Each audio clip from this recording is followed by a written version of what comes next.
ಓಂಕಾರ ಮಂತ್ರ ಸಂಯುಕ್ತ ನಿತ್ಯಂ ಧ್ಯಾಯಂತಿ ಯೋಗಿನಃ ಕಾಮದ ಮೋಕ್ಷ ತಸ್ಮೈ ಓಂಕಾರಾಯ ನಮೋ ನಮಃ. ಭರತಖಂಡದ ಸಮಸ್ತ ಜನತೆಯು ಕೂಡ ಭಗವಂತನ ಅನುಗ್ರಹ ಆಶೀರ್ವಾದ ಇದೆ. ಹಾಗೆ ಸ್ವಸ್ತಿ ಶ್ರೀ ವಿಜಯಾಭಿಜಯ ಶಾಲೆಯ ವಾಹನ ಶಕ 1940 ಸರಿಯಾದಂಥ ವಿಳಂಬಿ ನಾಮ ಸಂವತ್ಸರ ಉತ್ತರಾಯಣ ಇರ್ತಕ್ಕಂಥ ದಕ್ಷಿಣಾಯಣ ಗ್ರೀಷ್ಮ ಋತು ಆಷಾಢ ಮಾಸ ಶುಕ್ಲ ಪಕ್ಷದ ಪೂರ್ಣನೆಯ ಸಮೇತವಾಗಿರ್ತಕ್ಕಂಥದ್ದು ಕೇತುಗ್ರಸ್ತ ಚಂದ್ರಗ್ರಹಣ ಅಂತ. ಅಂದರೆ 400 ವರ್ಷಕ್ಕೊಂದು ಬಾರಿ ಒಂದೇ ಮಾಸಿಕದಲ್ಲಿ ಇರ್ತಕ್ಕಂಥ ಈ ಚಂದ್ರಗ್ರಹಣ ಮತ್ತು ಸೂರ್ಯಗ್ರಹಣಗಳೇನಿದೆ, ನಾವು ಹಿಂದೆ ಸೂರ್ಯಗ್ರಹಣ ನೋಡಿದ್ವಿ, ನಮಗೆ ಗೋಚಾರ ಇರಲಿಲ್ಲ. ಈಗ ಇರ್ತಕ್ಕಂಥ ಶುಕ್ರವಾರ ರಾತ್ರಿ ಇರ್ತಕ್ಕಂಥ ಚಂದ್ರಗ್ರಹಣದ ಬಗ್ಗೆ ನಾವು ತಿಳ್ಕೊಳ್ತೀವಿ. ಸಾಮಾನ್ಯವಾಗಿ ಜಗದಂಬಿಗರೋ ಒಂದೇ ಪಾರ್ವತಿ ಪರಮೇಶ್ವರ ಅಂತಾರೆ. ಸೂರ್ಯ ಚಂದ್ರ ಇಬ್ಬರೂ ಕೂಡ ಅದಿಲ್ಲ ಅಂದರೆ ಇಡೀ ಚರಾಚರ ಜಗತ್ತೆಲ್ಲ ಕೂಡ ನಿಶಾಚರವಾಗುತ್ತೆ. ಅದಕ್ಕೆ ಸೂರ್ಯನನ್ನು ತಂದೆ, ಚಂದ್ರನನ್ನ ತಾಯಿ ಅಂತ ಕರೀತಾರೆ. ಇಡೀ ಭೂಮಂಡಲ ನಡೀತಾ ಇರ್ತಕ್ಕಂಥದ್ದು ಸೂರ್ಯ ಚಂದ್ರನಿಂದ. ಹಾಗಾಗಿ ಈ ಕೇತುಗ್ರಸ್ತ ಚಂದ್ರಗ್ರಹಣ ಅಂದರೆ ಏನು, ಇದರ ಆಚರಣೆ ಹೇಗಿರಬೇಕು, ಆ ಸಂದರ್ಭದಲ್ಲಿ ನಾವು ಯಾವ ರೀತಿಯಾದಂಥ ಸಿದ್ಧತೆ ಮಾಡ್ಕೋಬೇಕು, ಹಾಗೆಯೇ ಯಾವ ಜಪ ಅನುಷ್ಠಾನಗಳನ್ನು ನಾವು ಮಾಡಿದ್ರೆ ಒಳ್ಳೆಯದಾಗುತ್ತೆ, ಯಾವ ರಾಶಿಯವರು ಯಾವ ರೀತಿಯಾದಂಥ ಮಂತ್ರಗಳನ್ನು ಪಠನೆ ಮಾಡಬೇಕು, ಹಾಗೆಯೇ ಈ ಚಂದ್ರಗ್ರಹಣದಿಂದ ಯಾವ ರಾಶಿಯವರೆಗೆ ಎಷ್ಟು ದಿನಗಳ ಕಾಲ ಅರಿಷ್ಟ ಇರ್ತಕ್ಕಂಥದ್ದು. ಹಾಗಾಗಿ ನಾವು ಯಾವುದೇ ಹಬ್ಬ ಹರಿದಿನಗಳು, ವ್ರತಗಳು, ಗ್ರಹಣ ಕಾಲಗಳು ಬಂದಾಗ ಅವುಗಳನ್ನು ನಾವು ಅರ್ಥ ಮಾಡ್ಕೊಂಡು ಯಾವ ರೀತಿಯಾದಂಥ ಮಾಡಬೇಕು ಅಂತ ತಿಳ್ಕೊಂಡ್ರೆ ಅದಕ್ಕೊಂದು ಫಲ ಇದೆ. ಹಾಗೆಯೇ ಈ ಗ್ರಹಣ ಯಾವ ಕಾಲಕ್ಕೆ ಆರಂಭ ಆಗ್ತಾ ಇದೆ ನೋಡಿ. ಶುಕ್ರವಾರ ರಾತ್ರಿ ಮೊದಲನೇದಾಗಿ ನಾವು ನಾಳಿದ್ದು ಶುಕ್ರವಾರ 12 ಗಂಟೆಗೆ ಊಟ ಉಪಚಾರಗಳನ್ನು ಮುಗಿಸ್ಕೊಂಡ್ಬಿಡ್ಬೇಕು. ಅಶಕ್ತರು, ಮಕ್ಕಳು ಮತ್ತು ವೃದ್ಧರು ಯಾರು ವಯಸ್ಸಾಗಿರ್ತಾರೆ, ಯಾಕೆಂದರೆ ಈಗೆಲ್ಲ BP ಶುಗರ್ ಇರೋರು ಜಾಸ್ತಿ, ಹಾಗಾಗಿ ಅಂಥವರೆಲ್ಲ ಉಪವಾಸ ಮಾಡೋ ಅವಶ್ಯಕತೆ ಇಲ್ಲ.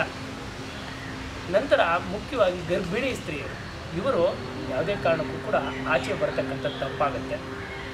ನಂತರ ಈ ಗ್ರಹಣ ಆರಂಭ ಬಂದು 11:54 ಅಂದರೆ ರಾತ್ರಿ 11:54ರಿಂದ ಬೆಳಗಿನ ಜಾವ 4 ಗಂಟೆ ತನಕ ಮೋಕ್ಷ ಕಾಲ ಅಂತ ಹೇಳ್ತಾರೆ. ಈ ಸಂದರ್ಭದಲ್ಲಿ ಈ ಕೇತುಗ್ರಸ್ತ ಚಂದ್ರಗ್ರಹಣ ಅಂದರೆ ಉತ್ತರಾಷಾಢ ನಕ್ಷತ್ರದಲ್ಲಿ ಧನುರ್ ರಾಶಿಯಲ್ಲಿ ಗ್ರಹಣ ಉಂಟಾಗ್ತಾ ಇದೆ. ಹಾಗಾಗಿ ಮುಖ್ಯವಾಗಿ ಈ ಧನುಸ್ಸು ರಾಶಿಯವರು ಸ್ವಲ್ಪ ಎಚ್ಚರಿಕೆಯಿಂದ ಇರುತ್ತೆ. ಇನ್ನು ಎರಡನೆಯದಾಗಿ ಈ ಗ್ರಹಣ ಅಂದರೆ ಏನು, ಗ್ರಹಣ ಉಂಟಾದಾಗ ಮನುಷ್ಯನ ಮೇಲೆ, ಪ್ರಕೃತಿ ಮೇಲೆ ಯಾವ ರೀತಿಯ ಪ್ರಭಾವ ಉಂಟಾಗುತ್ತೆ ಅಂತ ತಿಳ್ಕೊಬೇಕು. ನೋಡಿ, ಗ್ರಹಣ ಕಾಲದಲ್ಲಿ ನಾವು ಬದುಕಿರ್ತಕ್ಕಂಥದ್ದು ಪೃಥ್ವಿಯ ತೇಜೋ ವಾಯುರಾಕಾಶ ಅಂದರೆ ಏನು, ನೀರಿಲ್ಲದೆ ಬದುಕೋಕ್ಕಾಗಲ್ಲ, ಗಾಳಿ ಇಲ್ಲದೆ ಬದುಕೋಕ್ಕಾಗಲ್ಲ, ಭೂಮಿಯಿಂದ ನೀವು ಬೆಳೆದಂಥ ಬೆಳೆಯನ್ನು ತಿಂದಿದ್ರೇ ಬದುಕೋಕ್ಕೆ ಸಾಧ್ಯ.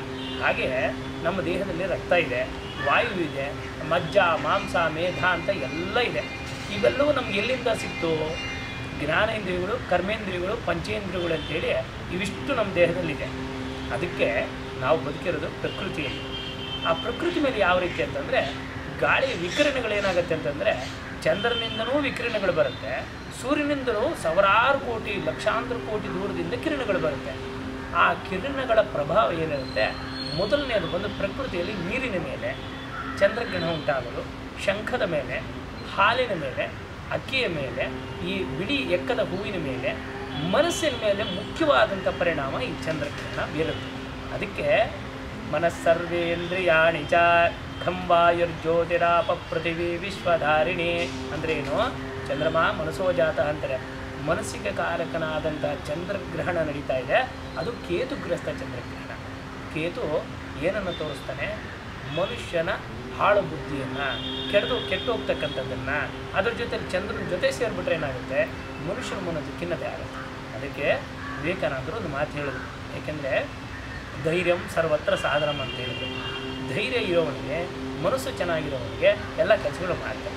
ಹಾಗಾಗಿ ನಾವು ಸರಳವಾಗಿ ಸಂಕ್ಷಿಪ್ತವಾಗಿ ತಿಳ್ಕೊಬೇಕಂದ್ರೆ ಗ್ರಹಣದ ಬಗ್ಗೆ ಅಂತಂದರೆ, ಗ್ರಹಣ ಹಿಡಿದಾಗ ಒಂದು ಸ್ನಾನವನ್ನು ಮಾಡಬೇಕು, ಗ್ರಹಣ ಮೋಕ್ಷ ಕಾಲದಲ್ಲಿ ಒಂದು ಸ್ನಾನವನ್ನು ಮಾಡಬೇಕು. ಹಾಗಾಗಿ 4 ಗಂಟೆಗೆ ಗ್ರಹಣ ಬಿಡೋದ್ರಿಂದ 4:30 ಸಂದರ್ಭದಲ್ಲಿ ಸ್ನಾನ ಮಾಡಿ ರಂಗವಲ್ಯಾದಿಗಳಿಂದ ಮನೆಯಲ್ಲಿ ಎಲ್ಲ ಕೂಡ ಶುದ್ಧಿಯನ್ನು ಮಾಡಿ ಮನೆ ದೇವರ ಪೂಜೆಯನ್ನು ಮಾಡಬೇಕು. ಈಗ ಮೊದಲನೇದಾಗಿ ಧನುಸ್ಸು, ನಂತರ ವೃಶ್ಚಿಕ, ಮಕರ, ಕುಂಭ, ಕನ್ಯಾ ಈ ರಾಶಿಯವರು ಮುಖ್ಯವಾಗಿ ಗ್ರಹಣ ಕಾಲದಲ್ಲಿ ವಿಶೇಷವಾಗಿ ಒಂದು ಬಿಳಿ ವಸ್ತ್ರವನ್ನು ಹಾಸಿಕೊಂಡು ಪೂರ್ವ ದಿಗ್ಭಾಗಕ್ಕೆ ಕೂತ್ಕೊಂಡು ಬಿಳಿ ಏಕದ ಎಲೆಯನ್ನು ಇಟ್ಕೊಂಡು ಅದರ ಸಮೇತವಾಗಿ ಒಂದು ಇಡೀ ಅಕ್ಕಿಯನ್ನು ಹಾಕಿ ಅದರ ಮುಂದೆ ಕೂತ್ಕೊಂಡು ಜಪವನ್ನು ಆಚರಣೆ ಮಾಡಬೇಕು. ಜಪ ಮಾಡಬೇಕಾದ್ರೆ ಎಲ್ರಿಗೂ ಮಂತ್ರಗಳು ಬರೋಲ್ಲ, ಎಲ್ರಿಗೂ ಕೂಡ ಮಾಡೋ ಅನುಷ್ಠಾನ ಆಗಲ್ಲ. ಆದರೆ ನಮಗೆ ತಿಳಿದಾಗ ನಾವು ಮಾಡೋಣ.